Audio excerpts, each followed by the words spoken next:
आप सभी को नमस्कार। आप सभी का स्वागत है Bihar state exams preparation channel में। और एक बहुत ही आज इम्पोर्टेंट टॉपिक को हम लोग कवर करने वाले हैं, जो है भारत की जनगणना 2011। इसका पीडीएफ मैं ग्रुप के टेलीग्राम लिंक भेज दूंगा, उससे आप ज्वाइन कर लीजिएगा। वहाँ पे आपको पीडीएफ मिल जाएगा और इसका गूगल डॉक्यूमेंट्स भी मैं शेयर कर दूंगा। ये पीडीएफ कंप्लीट बनाया गया है, जो भी जनगणना से पूछे जा चुके प्रश्न हैं और जो पूछे जाने की संभावना है, ऐसे सारे प्रश्नों को इसमें कंक्लूड किया गया है। तो चलिए बिना देर के शुरू करते हैं। भारत में 15वीं आधिकारिक जनगणना वर्ष 2011 में की गई थी, जो कि सबसे लास्ट अभी यही हुआ है। तो इससे ही डाटा पूछे जाते हैं, क्योंकि जनगणना हर 10 वर्ष पे होती थी। तो हर 10 वर्ष के बाद चेंज हो जाने पर उसका एक अच्छा खासा अमाउंट में पूछा जाने सकने वाला क्वेश्चन होता है।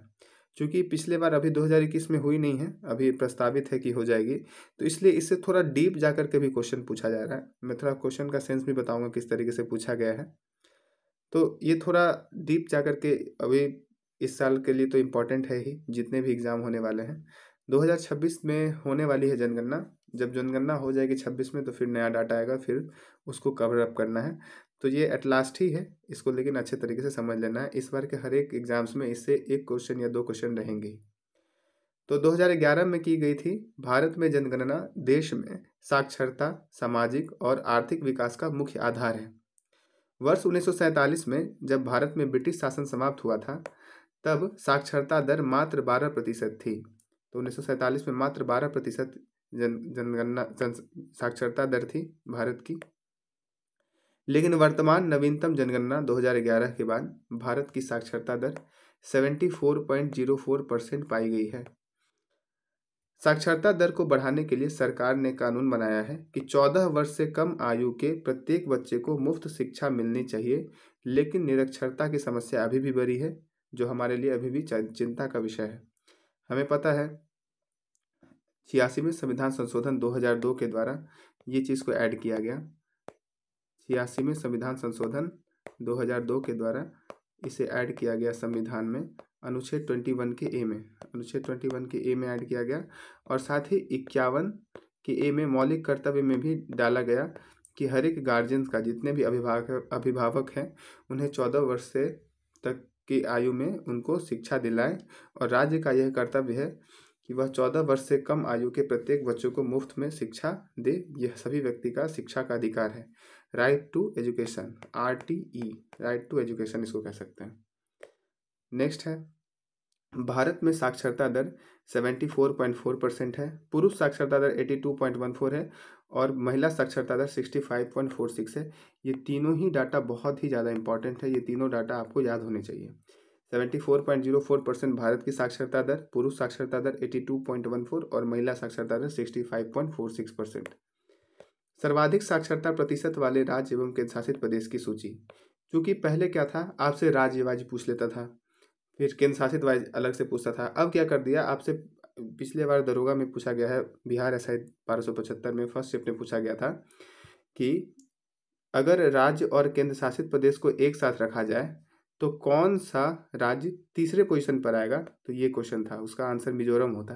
तो इस टाइप से भी आप आजकल क्वेश्चन पूछे जा रहे हैं, इसलिए मैंने इसको एक साथ कंक्लूड करके ही लिखा है कि टॉप 11 का मैंने सूची बनाया है, टॉप 10 का। इसको ध्यान से रखना है। टॉप 10 में आपको मोस्टली 5 तक तो याद रखना ही चाहिए।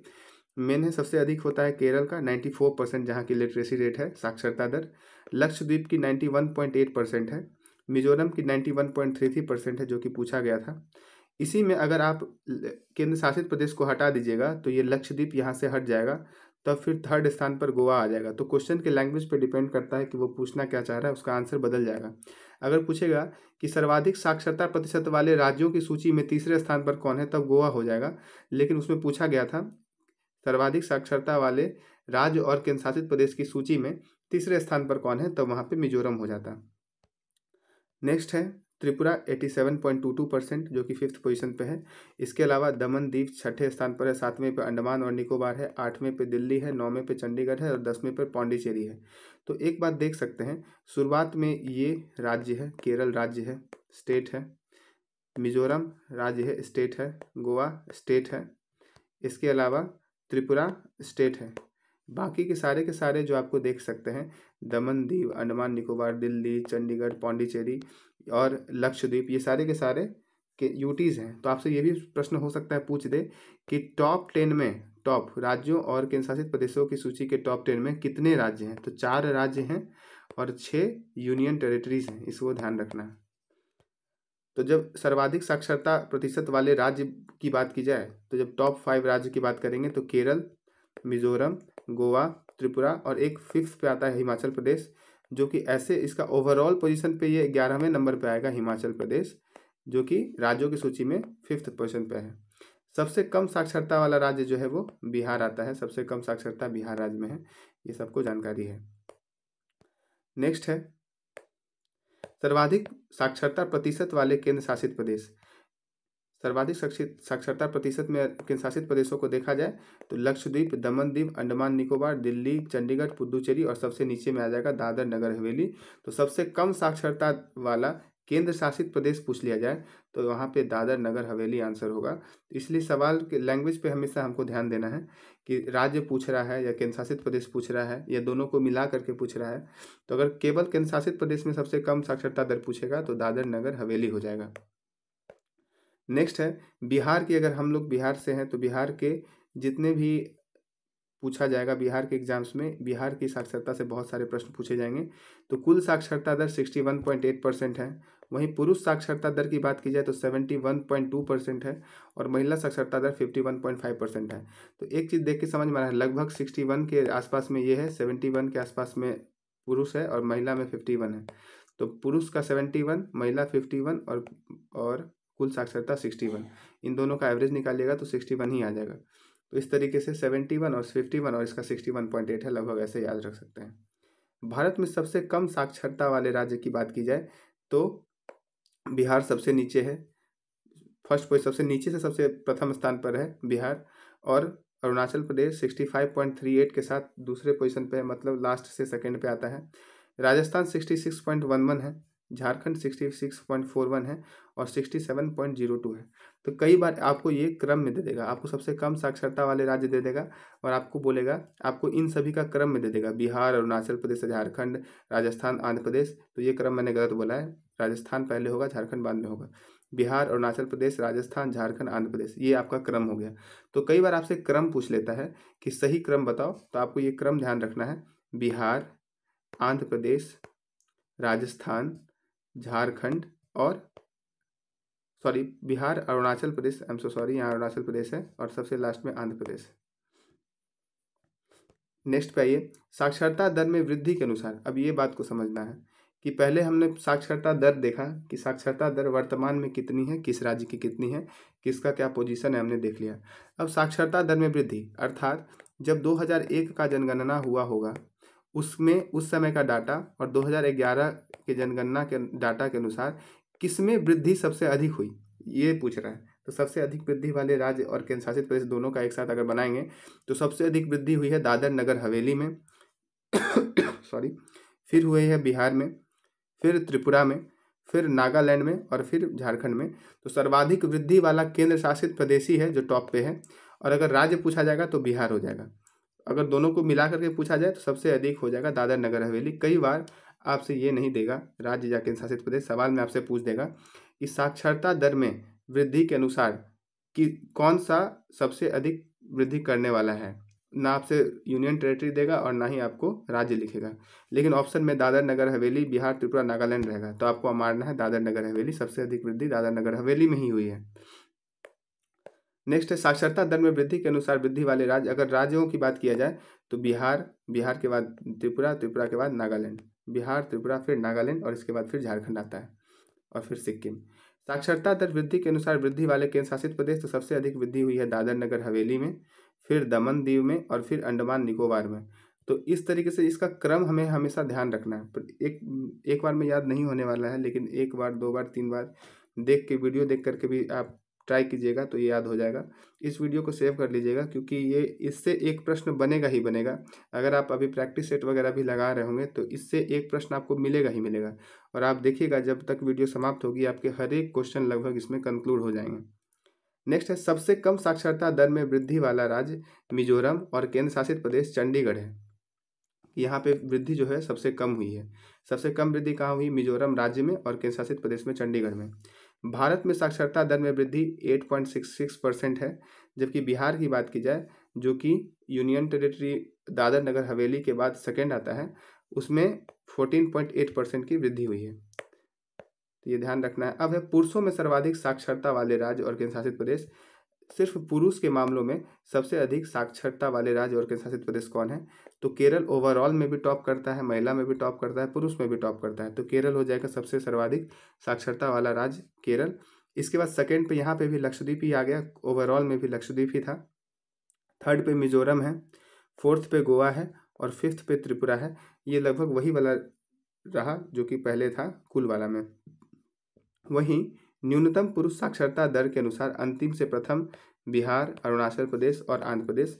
तो आपका ये क्रम बनेगा, सबसे कम साक्षरता बिहार, उससे अधिक हुआ अरुणाचल प्रदेश और उससे अधिक हुआ आंध्र प्रदेश।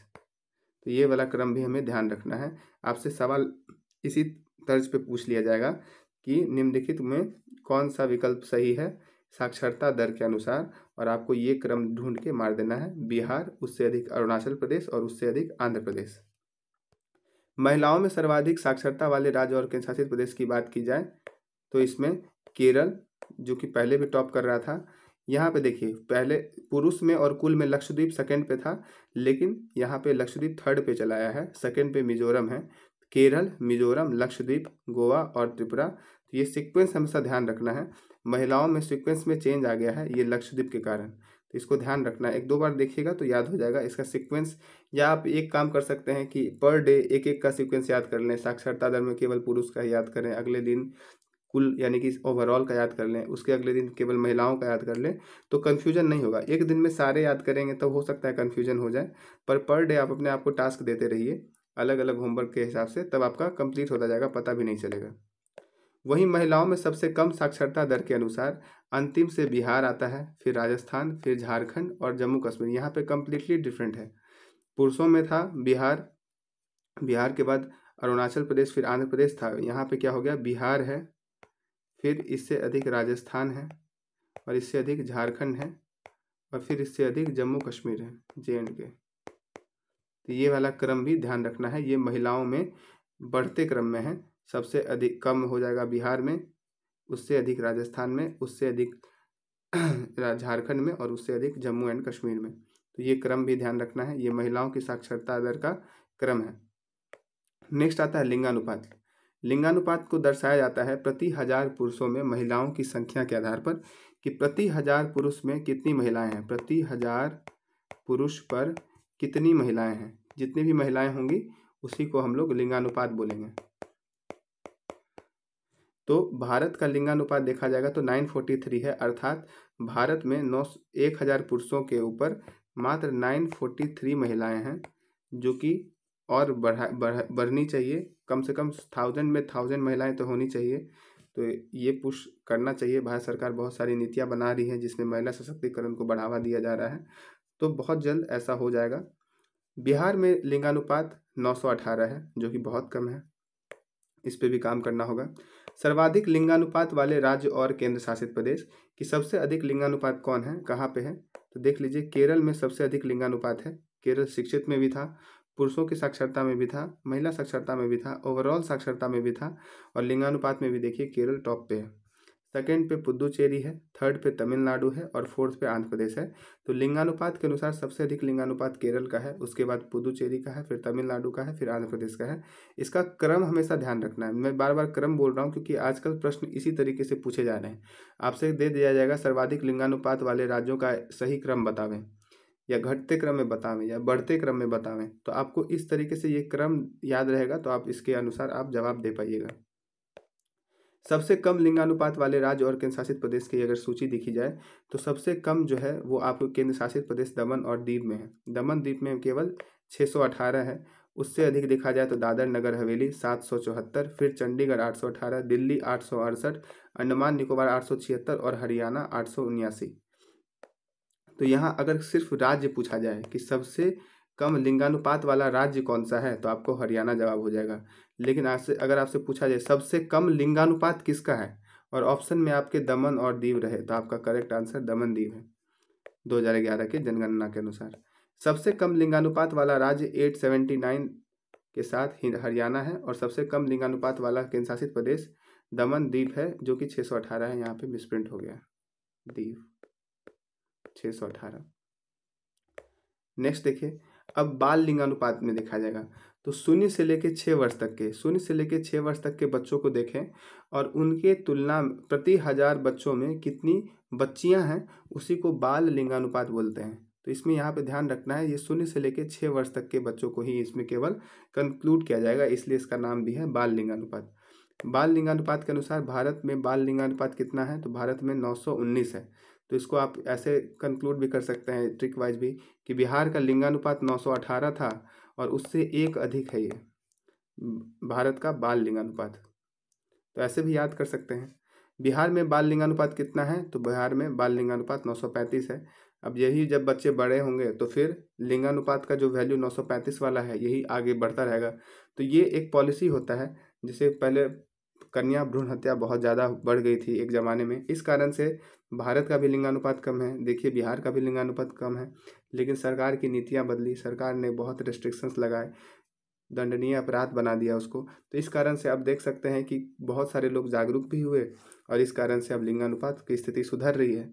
अब बाल लिंगानुपात की स्थिति सुधरेगी तो बड़े होने पे और अच्छी बात है कि, और ऑब्वियस सी बात है कि लिंगानुपात में सुधार जरूर आएगा। सर्वाधिक बाल लिंगानुपात वाले राज्य कौन है, यहाँ पे देखिए, यहाँ पे अरुणाचल प्रदेश है 972, मेघालय है 970, मिजोरम भी है 970 और छत्तीसगढ़ है 969 के साथ। तो टॉप 4 में कौन है, अरुणाचल प्रदेश, मेघालय, मिजोरम और छत्तीसगढ़।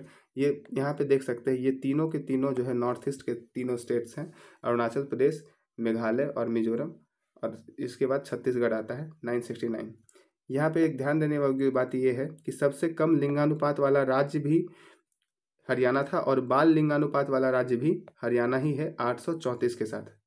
सबसे कम बाल लिंगानुपात वाला राज्य कौन है, हरियाणा 834 के साथ।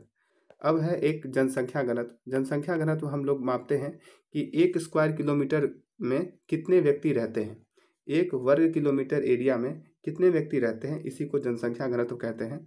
और भारत का जनसंख्या घनत्व जब निकाला गया तो 312 व्यक्ति प्रति वर्ग किलोमीटर निकला। पूरे भारत का जो है 382 व्यक्ति प्रति वर्ग किलोमीटर।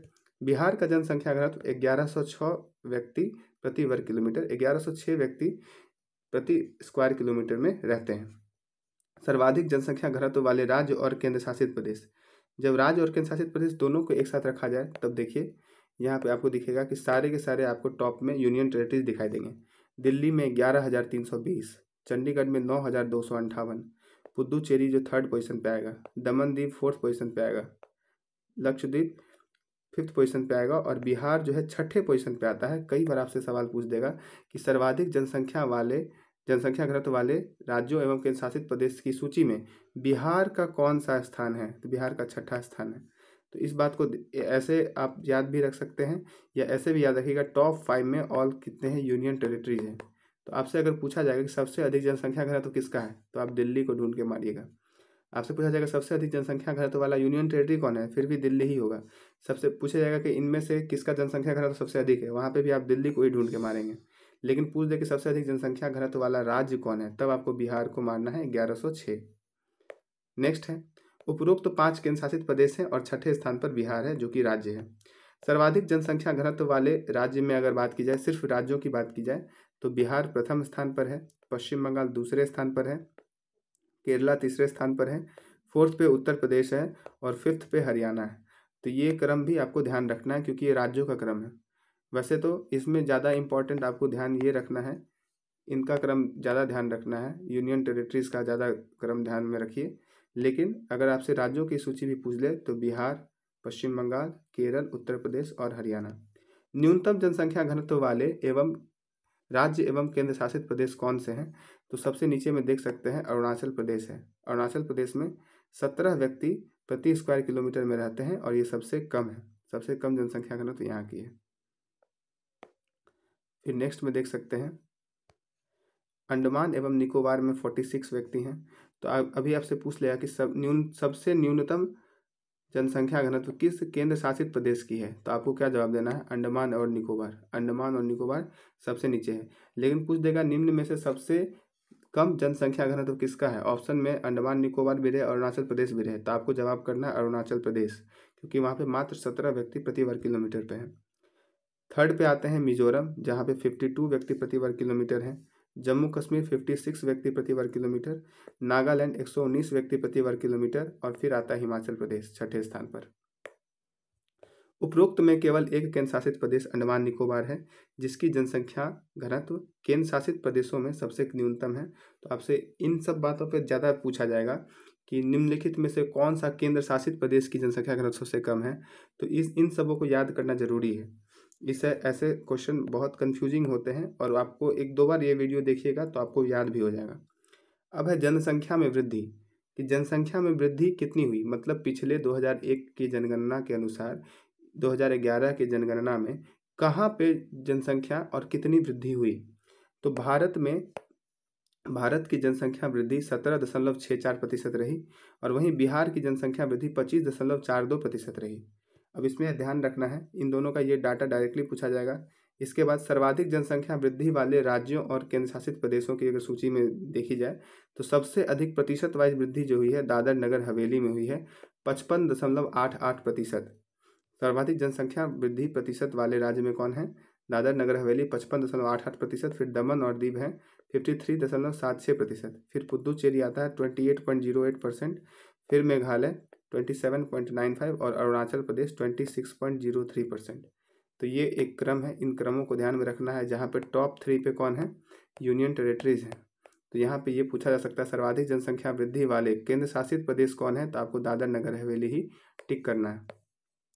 न्यूनतम जनसंख्या वृद्धि वाले राज्य और केंद्र शासित प्रदेश को देखा जाए तो यहाँ पे एक बात गौर करने वाली बात है कि नागालैंड की जनसंख्या वृद्धि है वो निगेटिव है, अर्थात 2001 की जनसंख्या की तुलना में इस बार जनसंख्या कम हो गई है, -0.58% कम हो गई है। तो इसका ध्यान रखना। इससे सवाल पूछ सकती है कि किस राज्य की या किस केंद्र शासित प्रदेश या किस राज्य एवं केंद्र शासित प्रदेश की जनसंख्या वृद्धि निगेटिव ऋणात्मक रही है, तो नागालैंड की रही है, आपको ध्यान में रखना है।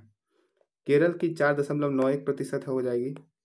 लक्षद्वीप 6.30, अंडमान और निकोबार के 6.86 और गोवा के 8.23% रही। तो ये कम है।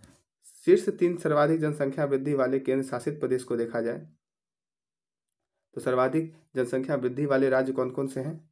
मेघालय है 27.95%, अरुणाचल प्रदेश 26.03%। देख लीजिए, इसमें जो शीर्ष 3 हैं वो केंद्र शासित प्रदेश ही हैं, जो कि मैंने पहले ही कंक्लूड करके बता दिया था। नेक्स्ट पे आइए, यहाँ पे देख सकते हैं शीर्ष 3 में केंद्र शासित प्रदेश। सर्वाधिक जनसंख्या वृद्धि वाले राज्य में मेघालय जो कि टॉप पे है, फिर अरुणाचल प्रदेश 26.03% के साथ सेकेंड स्थान पे है, बिहार 25.42%। तो यहाँ पे ये क्रम ध्यान रखना है। सर्वाधिक जनसंख्या वृद्धि में बिहार का स्थान कौन सा है? तो बिहार तीसरे स्थान पर है जनसंख्या वृद्धि प्रतिशत में। बिहार 25.42% के साथ बिहार राज्यों में तीसरे स्थान पर है। मणिपुर 24.50% और जम्मू कश्मीर 23.64%। इसको ध्यान रखना है। सर्वाधिक बाल जनसंख्या वाले राज्य जिसमें बच्चों की जनसंख्या अधिक है 0 से लेकर 6 वर्ष के बच्चों की, तो फिर से उत्तर प्रदेश, चूँकि यहाँ की जनसंख्या भी सबसे अधिक है, यहाँ बाल जनसंख्या भी सबसे अधिक ही होगा। फिर यहाँ पे महाराष्ट्र को पीछे छोड़ते हुए बिहार आगे है। थर्ड पर है महाराष्ट्र, फोर्थ पर है मध्य प्रदेश और फिफ्थ पर है राजस्थान। तो यहाँ अगर देखा जाएगा सर्वाधिक जनसंख्या में उत्तर प्रदेश के बाद, उत्तर प्रदेश तो अपने पोजीशन पे ही रहेगा, यहाँ पे महाराष्ट्र था, लेकिन यहाँ बाल जनसंख्या में बिहार पहले है महाराष्ट्र से। तो इस बात को ध्यान में रखना है। ऐसे तरह के सवाल आपको ज़्यादा कंफ्यूज करेंगे। आप यहाँ पे लॉजिक लगाएंगे कि जनसंख्या महाराष्ट्र की अधिक है तो बाल जनसंख्या भी अधिक होगी, लेकिन बिहार की बाल जनसंख्या के बच्चों की जनसंख्या जो है वो महाराष्ट्र की अपेक्षा अधिक है। तो इस बात को ध्यान में रखना है। सबसे कम बाल जनसंख्या वाले राज्य और केंद्र शासित प्रदेश कौन है? तो सबसे नंबर 1 पे केंद्र शासित प्रदेश है लक्षद्वीप। सेकेंड पे भी दमन और दीव है, क्योंकि यहाँ पे जनसंख्या वैसे भी बहुत कम है। थर्ड पर है अंडमान और निकोबार। और फोर्थ पर है दादर नगर हवेली, और फिफ्थ पे जा करके है राज्य एक, और उसका नाम है सिक्किम। तो यहाँ पे देखना है टॉप 4 जो है वो यूनियन टेरेटरीज हैं। यूनियन टेरेटरीज में सबसे ऊपर कौन सा था? लक्षद्वीप था। तो इसको ध्यान रखना है कि बाल जनसंख्या सबसे कम कहाँ है? लक्षद्वीप में। और राज्य का पूछा जाएगा तो राज्य में सिक्किम में सबसे कम बच्चों की जनसंख्या है। भारत के सबसे कम शहरी राज्य या सबसे अधिक ग्रामीण जनसंख्या वाले राज्य, इनको ढूंढा जाए कि जहाँ पे शहरीकरण सबसे कम है, यहाँ राज्य की बात की जा रही है। तो हिमाचल प्रदेश राज्य में सबसे कम शहरीकरण है, उसके बाद बिहार, उसके बाद असम, उड़ीसा और मेघालय। बिहार के जितने भी एग्जाम्स है उसमें बिहार का स्पेसिफिक पोजीशन जरूर ध्यान रखना है कि बिहार कौन से पोजीशन में है। अगर शहरीकरण की बात की जाए तो बिहार जो है न्यूनतम शहरीकरण में बिहार दूसरे स्थान पर है। पहले स्थान पर हिमाचल प्रदेश, जहाँ पे सबसे कम शहरीकरण है, जहाँ की ग्रामीण जनसंख्या ज़्यादा है। इसी सवाल को दूसरे तरीके से पूछ सकता है कि कहाँ पर सबसे कम शहरी राज्य का शहरीकरण हुआ है, या इसी सवाल को पूछा जा सकता है सबसे अधिक ग्रामीण जनसंख्या वाला राज्य कौन है। तो हिमाचल प्रदेश में सर्वाधिक ग्रामीण जनसंख्या है शहरीकरण की तुलना में, और बिहार में कम है। हिमाचल प्रदेश के बाद बिहार, बिहार के बाद असम, असम के बाद उड़ीसा, उड़ीसा के बाद मेघालय। नेक्स्ट है भारत के शीर्ष शहरीकृत राज्य और केंद्र शासित प्रदेश। तो यहाँ जब राज्य और केंद्र शासित प्रदेश दोनों को साथ में रखा गया है तो यहाँ पे देखिए दिल्ली टॉप पे आएगा। दिल्ली जो राजधानी क्षेत्र है वहाँ पे बहुत सारे शहरीकृत क्षेत्र हैं, शहरीकरण वहाँ बहुत ज़्यादा हुआ है। फिर चंडीगढ़ है दूसरे स्थान पर, फिर लक्षद्वीप है, फिर दमन दीव है, फिर पुद्दुचेरी है। तो यहाँ पे आप टॉप 5 में देख सकते हैं, सारे के सारे टॉप 5 में आपको यूनियन टेरेटरीज दिखाई देंगे। तो आपसे पूछा जाएगा कि निम्न में से सबसे अधिक शहरीकरण कहाँ है, शहरीकृत लोगों की जनसंख्या सबसे अधिक कहाँ है? तो दिल्ली में जनसंख्या प्रतिशत दिल्ली में सबसे अधिक है, फिर चंडीगढ़, फिर लक्षद्वीप, फिर दमन और दीव, फिर पुडुचेरी। लेकिन राज्यों के बारे में पूछा जाए तो गोवा, फिर मिजोरम, फिर तमिलनाडु और फिर केरल। राज्यों का भी क्रम हम लोग को याद रखना है अलग से। यहाँ पे सारे के सारे स्टेट्स हैं और ये सारे के सारे यूनियन टेरेटरीज थे। आगे है भारत के नगरीय जनसंख्या 31.2% है, जबकि ग्रामीण जनसंख्या 68.8% है। केवल एक को याद रखना है, दूसरा अपने आप ऑटोमेटिक याद हो जाएगा कि 100 में से हम उसको घटा देंगे। 100 माइनस 31.2 आपका आ जाएगा 68.8। तो बस एक याद रखिए कि भारत में नगरीय जनसंख्या कितनी है? 31.2%। तो आपको ग्रामीण जनसंख्या याद हो जाएगा 68.8%। भारत में धर्मवार जनसंख्या, अब धर्म के हिसाब से कितने प्रतिशत लोग हैं भारत में, कुल जनसंख्या के कितने प्रतिशत लोग हिंदू धर्म को फॉलो करते हैं, कितने मुस्लिम, कितने ईसाई, कितने सिख, कितने बौद्ध और कितने जैन, इसका डाटा है। हिंदू में 79.8% थे 2011 की जनगणना के अनुसार, मुसलमान 14.23%, ईसाई 2.30%, सिख 1.72%, बौद्ध 0.70% और जैन 0.37%। तो ये प्रतिशत वाइज आपको ध्यान रहे न रहे, बट इनका क्रम जरूर ध्यान रखना है कि देखिए यहाँ से ये बहुसंख्यक है, यहाँ से अल्पसंख्यक शुरू हो जाएंगे। प्रथम स्थान पर अल्पसंख्यक है, दूसरे स्थान पर अल्पसंख्यक, तीसरे पे कई बार आपसे पूछ देगा कि अल्पसंख्यकों की सूची में कौन दूसरे स्थान पर है। तो यहाँ पे ध्यान रखना है, दूसरे स्थान पर ईसाई है, प्रथम पे मुसलमान है और अल्पसंख्यकों की सूची में दूसरे स्थान पर ईसाई है। ये पूछा हुआ क्वेश्चन है। सिख है तीसरे स्थान पर, बौद्ध है चौथे स्थान पर, जैन है पांचवें स्थान पर अल्पसंख्यकों की सूची में। तो अल्पसंख्यकों की सूची में पांचवें स्थान पर जैन है। लेकिन आपसे ये भी सवाल पूछ सकता है कि धर्मों की जनसंख्या के आधार पर, धर्म की जनसंख्या प्रतिशत के आधार पर मुसलमान कौन से स्थान पर है? तो मुसलमान तब दूसरे स्थान पर आ जाएंगे। तो हमेशा लैंग्वेज पे ध्यान देना है। यहाँ पे देखिए सिख धर्म जो है वो पंजाब राज्य में बहुसंख्यक धर्म के रूप में है, तो इसको ध्यान रखना है। पंजाब में बहुसंख्यक धर्म के रूप में कौन है? सिख है। मेघालय, नागालैंड, अरुणाचल प्रदेश, मिजोरम, इनमें बहुसंख्यक धर्म के रूप में ईसाई है। ये चारों के चारों आपके नॉर्थ ईस्ट के राज्य हो जाएंगे, 7 सिस्टर्स में आएंगे ये चारों के चारों। तो मेघालय, नागालैंड, अरुणाचल प्रदेश, मिजोरम, मेघालय, नागालैंड, अरुणाचल प्रदेश, मिजोरम, ये सब में ईसाई बहुल राज्य हैं। यहाँ पे बहुसंख्यक धर्म जो है वो ईसाई है। वहीं लक्षद्वीप और जम्मू कश्मीर, लक्षद्वीप और जम्मू कश्मीर में बहुसंख्यक धर्म के रूप में मुसलमान हैं। शेष जितने भी केंद्र शासित प्रदेश और राज्य हैं उन सभी जगह में बहुसंख्यक धर्म के रूप में हिंदू धर्म है। अनुसूचित जाति जनसंख्या अनुसार राज्यों का क्रम, अगर अनुसूचित जाति का देखा जाए यानी कि SC शेड्यूल्ड कास्ट, इनके हिसाब से देखा जाए तो सबसे अधिक जनसंख्या कहाँ पर है? तो उत्तर प्रदेश में सबसे अधिक शेड्यूल कास्ट की जनसंख्या है, फिर पश्चिम बंगाल, फिर तमिलनाडु, फिर आंध्र प्रदेश और फिर बिहार। जब भी बिहार बोला जाए तो इसका पोजीशन हमेशा ध्यान रखना है।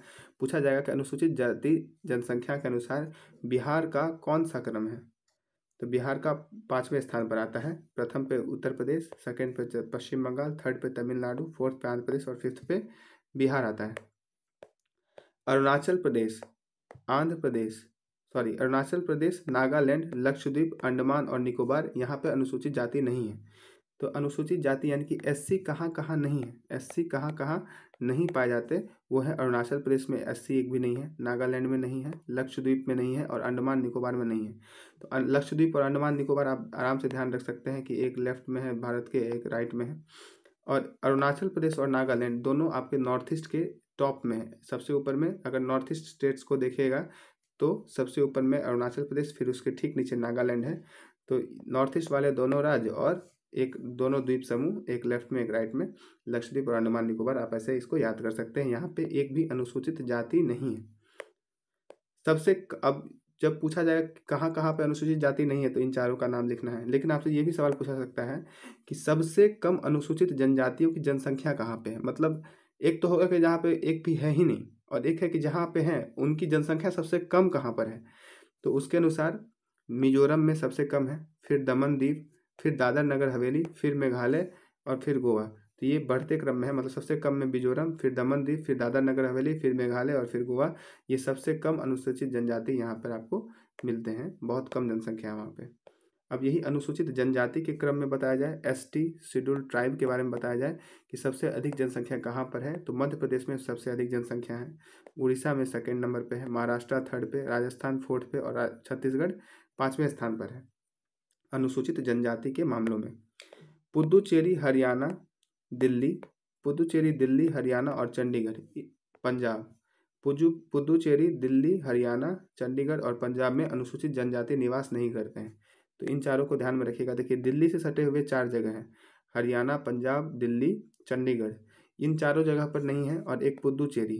तो इन 5 जगह पर अनुसूचित जनजाति निवास नहीं करते हैं। इसको लॉजिक से याद रख लीजिएगा कि एकदम हरियाणा से सटे हुए जितने भी हैं, हरियाणा, पंजाब, चंडीगढ़, दिल्ली और फिर एक पुदुचेरी दक्षिण भारत में, यहाँ पे एक भी अनुसूचित जनजाति निवास नहीं करते, एसटी यहाँ पे नहीं है।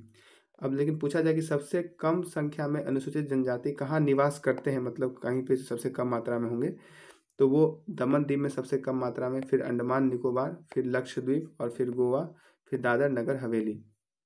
ये बढ़ते क्रम में लिखा गया है, सबसे कम दामन दीव में, फिर अंडमान निकोबार, फिर लक्षद्वीप, फिर गोवा, फिर दादर नगर हवेली। इसको ध्यान रखना है। सर्वाधिक स्लम जनसंख्या का क्रम क्या है, झुग्गी झोपड़ियों में रहने वाले स्लम। तो स्लम की सबसे सर्वाधिक जनसंख्या आपको महाराष्ट्र में देखने को मिलेगी, फिर आंध्र प्रदेश में, फिर तमिलनाडु में, फिर पश्चिम बंगाल में और फिर मध्य प्रदेश में। तो ये स्लमों की जनसंख्या के आधार पर भी पूछा जा सकता है कि सर्वाधिक जनसंख्या स्लमों की कहाँ पर है, तो महाराष्ट्र में है, आंध्र प्रदेश में, फिर तमिलनाडु में, फिर पश्चिम बंगाल में और फिर मध्य प्रदेश में। अब राज्य से रिलेटेड कुछ कुछ तथ्य हैं जो कि आपसे पूछा जाता है, और ये जो अभी जो तथ्य आए हैं ये बहुत ही महत्वपूर्ण है, ये अक्सर आपको एग्जाम में देखने को मिलेंगे ही मिलेंगे। 2011 की जनगणना में भारत में 28 राज्य और 7 केंद्र शासित प्रदेश थे। वर्तमान में 28 राज्य और 8 केंद्र शासित प्रदेश हैं। ये भारत की कुल जनगणना 1.21 बिलियन थी, जो कि विश्व की कुल जनसंख्या के 17.5% थी। इसको भी ध्यान रखना है। अगर क्षेत्रफल वाइज देखा जाए तो भारत का क्षेत्रफल 32,87,263 वर्ग किलोमीटर है, लेकिन ये विश्व की जनसंख्या, विश्व के क्षेत्रफल का मात्र 2.42% है। वहीं जनसंख्या के हिसाब से देखा जाए तो हम लोग विश्व की जनसंख्या का 17.5% भारत में निवास करता है। भारत की 2001 से 2011 तक की दशकीय वृद्धि 17.7% थी। ये ध्यान रखना है, 17.62 भी है, 7 भी लिख देता है। देश का सबसे कम आबादी वाला राज्य सिक्किम है, जहाँ पे सबसे कम आबादी है, फिर मिजोरम है, फिर अरुणाचल प्रदेश है। ये राज्य की बात हो रही है। और वहीं सर्वाधिक आबादी उत्तर प्रदेश, फिर महाराष्ट्र और फिर बिहार आता है सर्वाधिक आबादी में। न्यूनतम आबादी वाले केंद्र शासित प्रदेश की बात की जाए तो लक्षद्वीप सबसे कम, फिर दमन दीव, फिर दादर नगर हवेली और अंडमान और निकोबार द्वीप समूह। ये 4 जगह पर न्यूनतम आबादी वाले केंद्र शासित प्रदेश हैं।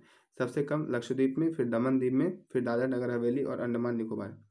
सबसे अधिक लिंगानुपात केरल राज्य में है, और जिसमें प्रति 1000 पुरुष पर 1084 महिलाएं हैं। हरियाणा में प्रति 1000 पुरुष पर मात्र 870 महिलाएं हैं। तो यहाँ पे सबसे कम मात्रा में लिंगानुपात है। आगे देख सकते हैं शहर। जनसंख्या के मामलों में अब ये शहर से रिलेटेड ही केवल तथ्य है, शहर से रिलेटेड केवल तथ्य रहेंगे। जनसंख्या के मामलों में महाराष्ट्र की मुंबई, यहाँ पे मिसप्रिंट हो गया है, यहाँ पे 879 होना चाहिए था, 879 महिलाएं हैं। 1000 पुरुष पे 879 महिलाएं, इसको ध्यान रखना है। शहर जनसंख्या के मामलों में महाराष्ट्र का मुंबई 1.25 करोड़ की आबादी के साथ देश का सबसे अधिक आबादी वाला शहर है। कई बार आपसे पूछ देगा कि सबसे अधिक आबादी वाला शहर कौन है, तो मुंबई है, वहाँ की आबादी 1.25 करोड़ है। वहीं उत्तर प्रदेश का नागदा शहर जनसंख्या की दृष्टि से सबसे छोटा शहर है, जहाँ की जनसंख्या 1,36,000 है, मात्र बहुत कम है। तो सबसे कम जनसंख्या वाला शहर पूछा जाएगा तो उत्तर प्रदेश का नागदा शहर, और सबसे अधिक जनसंख्या वाला शहर पूछा जाएगा तो आपको मुंबई बताना है। वहीं पे साक्षरता की उच्चतम दर वाला भारतीय शहर कौन सा है, तो आपका मिजोरम है। देखिए, राज्य में केरल था जहाँ पे सबसे अधिक साक्षरता था, लेकिन अगर आपको शहर पूछा जाएगा तो मिजोरम का शहर है आइजोल, वहाँ पे सबसे अधिक आइजोल को यहाँ पे आयोजन आ गया है आइजोल, ये सबसे अधिक उच्चतम साक्षरता दर वाला आइजोल शहर है भारत का, जिसकी साक्षरता दर 98.80% है। वहीं उत्तर प्रदेश का रामपुर शहर जो है, वहाँ की साक्षरता दर सबसे कम है, 60.74% है। तो आपसे पूछा जाएगा कि सबसे कम साक्षरता दर वाला भारतीय शहर कौन सा है, तो आपको जवाब देना है रामपुर शहर, जहाँ की मात्र 60.74% ही है। कोझिकोड केरल में प्रति 1000 व्यक्तियों पर पुरुषों पर 1093 महिलाओं के साथ सबसे अधिक लिंगानुपात है। तो आपसे पूछेगा कि सबसे अधिक लिंगानुपात वाला शहर कौन सा है, तो आपको जवाब देना है केरल का कोझिकोड, जहाँ पे प्रति 1000 व्यक्तियों पुरुषों पर 1093 महिलाएं हैं। वहीं आपसे पूछा जाएगा कि सबसे कम लिंगानुपात किस शहर का है, शहर से पूछा जाएगा तो आपको जवाब देना है गुजरात का वापी शहर, प्रति 1000 पुरुष पे मात्र 734 महिलाएं हैं, तो वहाँ का 734 लिंगानुपात हुआ। तो गुजरात के वापी शहर का लिंगानुपात सबसे कम है। वहीं केरल का कोझिकोड शहर जो है, वहाँ पे सर्वाधिक लिंगानुपात है। अब जिले के बारे में बात की जाए, जिले के बारे में से भी क्वेश्चन पूछा जाएगा। महाराष्ट्र के ठाणे जिले की जनसंख्या 1.1 करोड़ के साथ सबसे अधिक जनसंख्या प्रदर्शित करती है। तो सवाल पूछा जाएगा कि सबसे अधिक जनसंख्या वाला जिला कौन सा है, तो ठाणे जिला, महाराष्ट्र का ठाणे जिला है। वहीं अरुणाचल प्रदेश का दिबांग घाटी जिला जो है, वहाँ पे बहुत ही कम आबादी है और देश के सबसे कम जनसंख्या प्रदर्शित करती है। तो आपसे ये पूछा जाएगा कि सबसे कम जनसंख्या वाला जिला कौन सा है, तो आपको जवाब देना है अरुणाचल प्रदेश का दिबांग घाटी जिला। मिजोरम का शेरछिप जिला 98.76% साक्षरता दर के साथ सबसे उज्जवल है। मतलब सबसे अधिक साक्षरता दर वाला जिला कौन सा है, तो मिजोरम का शेरछिप जिला सबसे अधिक साक्षरता दर वाला जिला है। वहीं उड़ीसा का कोरापुट जिला 49.87% की साक्षरता दर के साथ सबसे कम साक्षरता वाला जिला है। यहाँ पे ध्यान देने योग्य बात है कि कई बार आपसे जिला पूछ सकता है, कई बार आपसे शहर पूछ सकता है। शहर में आपको रामपुरवा हो जाएगा और वहीं जिला का कोरापुट जिला हो जाएगा, जिसकी साक्षरता दर बहुत कम है, 49.87% है मात्र। पुदुचेरी में माही जिला प्रति 1000 पुरुष पर 1176 महिलाओं के साथ देश में अधिकतम लिंगानुपात वाला जिला है। अगर पूछा जाए कि सर्वाधिक लिंगानुपात वाला जिला कौन सा है, तो आपको पुदुचेरी का माहे जिला के बारे में बताना है, जहाँ की लिंगानुपात 1176 है। वहीं हरियाणा का झज्जर जिला प्रति 1000 पुरुष पर मात्र 774 महिलाएं हैं, जो सबसे कम लिंगानुपात दर्शाता है। तो आपसे पूछा जाएगा कि सबसे कम लिंगानुपात वाला जिला कौन सा है, तो आपको जवाब देना है हरियाणा का झज्जर जिला। अब कुछ अन्य तथ्य हैं, इनको भी हमें पढ़ना है। भारतीय संविधान की धारा 246 के अनुसार देश की जनगणना करने का उत्तरदायित्व संघ सरकार को सौंपा गया है। यह संविधान की 7वीं अनुसूची की क्रम संख्या 69 पर अंकित है। तो इससे रिलेटेड आपसे पूछ सकता है कि किस अनुच्छेद में लिया गया है और जनसंख्या कराने का उत्तरदायित्व किसके पास है, तो संघ सरकार के पास है। ये 7वीं अनुसूची में वर्णित है। 69 क्रम संख्या 69 में वर्णित है। सबसे पहला संघ सूची होता है। 7वीं अनुसूची में 3 तरह की सूचियां वर्णित है, संघ सूची, राज्य सूची, समवर्ती सूची। संघ सूची, राज्य सूची, समवर्ती सूची। राज्य सूची के विषय में केवल राज्य कानून बना सकते हैं। समवर्ती सूची के विषय में संघ और राज्य दोनों ही कानून बना सकते हैं, लेकिन संघ द्वारा बनाए गए कानून जो है वो ज़्यादा प्रभावी होते हैं। जनगणना संगठन केंद्र गृह मंत्रालय के अधीन कार्य करता है, जिसका उच्चतम अधिकारी भारत का महापंजीयक और जनगणना आयुक्त होते हैं। तो पूछा जाएगा कि जनगणना के सबसे उच्चतम अधिकारी कौन होंगे, तो भारत के महापंजीयक एवं जनगणना आयुक्त सबसे उच्चतम अधिकारी हैं। वर्तमान में भारत के महापंजीयक एवं जनगणना आयुक्त श्री मृत्युंजय कुमार नारायण हैं, इनको ध्यान में रखना है। और इनसे पहले यही पद पर डॉक्टर विवेक जोशी थे, जो कि वर्तमान में भी कौन है, श्री मृत्युंजय कुमार नारायण हैं। 2011 की जनगणना के समय भारत के महापंजीयक और जनगणना आयुक्त डॉक्टर सी चंद्रमौली थे, लेकिन वर्तमान में डॉक्टर मृत्युंजय कुमार नारायण हैं, इनको ध्यान में रखना है। भारत में पहली बार जाति आधारित जनगणना 1931 में हुई थी। अभी कुछ कुछ राज्य भी हैं जिन्होंने जाति आधारित जनगणना करवाया है, जिसमें बिहार है, तेलंगाना है, आंध्र प्रदेश है। तो बिहार सबसे भारत में पूछा जाएगा कि जाति आधारित जनगणना सबसे पहले कब हुई थी, 1931 में। और राज्य में जो होता है वो जनगणना नहीं होता, जाति सर्वेक्षण होता है। तो भारत में पहली बार जाति आधारित जनगणना 1931 में हुई थी। इसके बाद 2011 में भी संपन्न हुई, लेकिन इसके डाटा को सरकार ने पब्लिक नहीं किया था। 2011 के शुभंकर प्रगणक शिक्षिका थी, यहाँ पे गलती टाइप हो गया है, प्रगणक शिक्षिका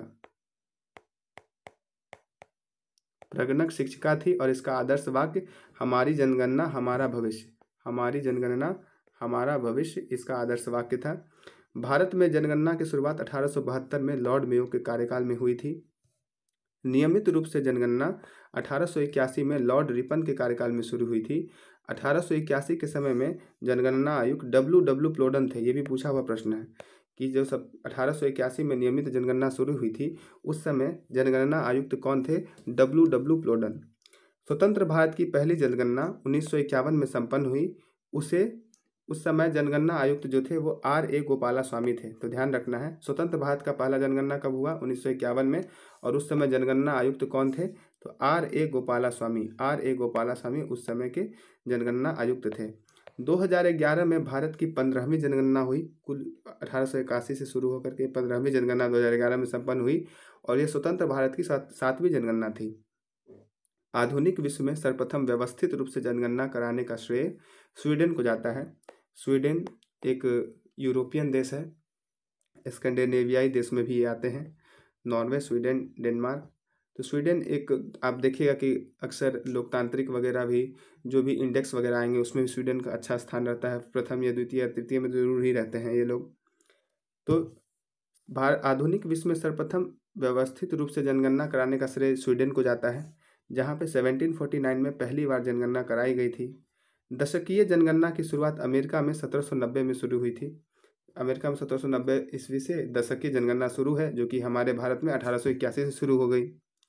1801 ईस्वी में इंग्लैंड में जनगणना प्रारंभ हुई थी। ये भी सवाल पूछ देता है क्योंकि इंग्लैंड का उस समय हमारे पे कब्जा था। तो 1801 ईस्वी में इंग्लैंड में जनगणना प्रारंभ हुई थी। 1911 से 1921 ईस्वी के दौरान भारत में जनगणना की दशकीय वृद्धि ऋणात्मक हो गई थी, मतलब निगेटिव हो गई थी, मतलब घट गया। जो जनसंख्या पहले नॉर्मल बढ़ता है उस समय घट गया था, महामारी वगैरह की वजह से यहाँ पे सूखा पड़ गया था, यहाँ के एडवर्स कंडीशन की वजह से यहाँ पे जनसंख्या घट गई थी।